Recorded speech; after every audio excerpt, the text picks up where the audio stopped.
went to the bathroom and started bawling. I'm like, holy fuck, okay, like we could do this. So did you have any moments of failure? Like maybe you invested a lot of money, or you had a shoot that was supposed to happen and didn't work out, where it kind of set you back and you had to, I don't know, maybe have that conversation with yourself again? When there was one brand that I decided to work with very, very early on in my career. They offered me $1,000 a month on a retainer. And this came when I had nothing going on. Remember the story I said I was crying in the bathroom? Yeah. So this was, the way I ended up getting this was I had a gig with Kai Green, who, former bodybuilder, and I wasn't getting any work. So I listened to a podcast by Andy Frisella, MF CEO, great podcast. And in there, he was talking about customer service, right? And he said, just call up the people that you've done work for, see if they need anything, like if you haven't done that. And at that point in time, I had nothing to lose. So I decided to literally call up the 3 clients that I had. And one of them was Kai Green's manager. And he said, no, like we don't need anything right now. Like I'm good. I said, okay. The next day, he was in conversations with a supplement company and they happen to need somebody. And because I called the day before, I guess I was top of mind. And he's like, hey, would you want to work with these people? Mm-hmm. And I said, can you connect me? And I connected with them and it seemed like they needed somebody. And I think like shortly after, they're like, okay, yeah, like if you're cool with like $1,000 a month, like we'll lock you in. And this is when all my savings were, I didn't have enough money to pay my own bill. Granted, I didn't have any, but like I was going to be tapping into the negative. Mm-hmm. I went to the bathroom and started bawling. I'm like, holy fuck, okay, like we could do this. So fast forward down the line, I did a lot for these people, a tremendous amount. And the last month they asked for a pretty big, hefty project. And I trusted them, but part of me like had a hunch like this one's weird. They're asking for a lot. And I asked them for $4,000 for that project. And they're like, okay. I'm like, let's continue this and we'll get your contract situated and we'll do it at the end. Was this was your first time like creating contracts and stuff like that?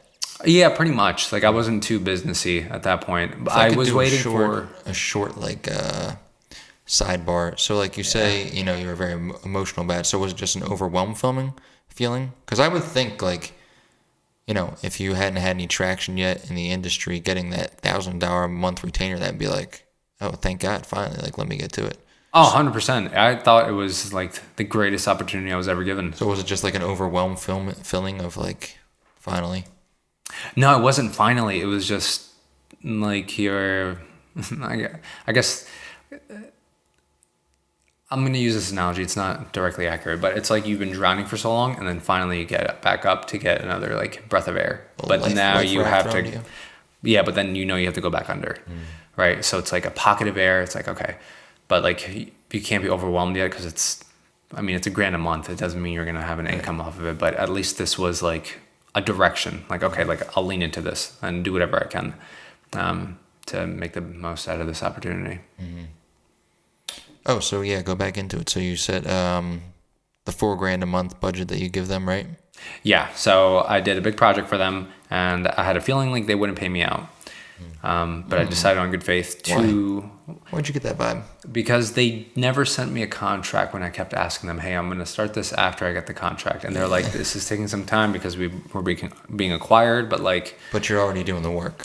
Yeah, I said I'll start then, but they're like, hey, it's going to take some time, but we need to launch this product. Like, can you just... And I said, you know what? I remember thinking this too. I said, I'm going to do a good job regardless, so I might as well start now. Mm-hmm. But I don't feel good about this. So I'm not going to send them any photos. So even when they wanted to see the photos, I would FaceTime them. Mm-hmm. I wouldn't send those to them. Come a month later, I texted the owner and he didn't respond. And 2 weeks later, his brother called me and he said, yeah, sorry, man. Like we had to file for bankruptcy, but like we'll pay you out. Don't worry. And as soon as I heard that, I was like, no, that's not going to happen. So I was working with this company for 6 months now, doing a lot more than I was contractually abided by because I just want to like prove my worth. And I think I have this voice memo, but I went downstairs in my basement and I said, okay, you can be really upset that you just wasted 6 months of your time not getting any other clients, or you just chalk this up to the game, and when you wake up tomorrow, do not let yourself be angry about it. Just like move forward from it. And then from there, the next day, some other supplement company called me and they said, do you still work with like Sparta? Do you have like a non-compete agreement? I was like, I actually don't. And then those people then got me in touch with more people. And do you know who Ric Flair is? Come on. Yeah. I directed a commercial with Ric Flair. I think I saw that. Yeah, it's Yep. on your Instagram, right? Yeah, and it was this is one of those pieces that like linked up to it, like the relationship I got from the person that called me.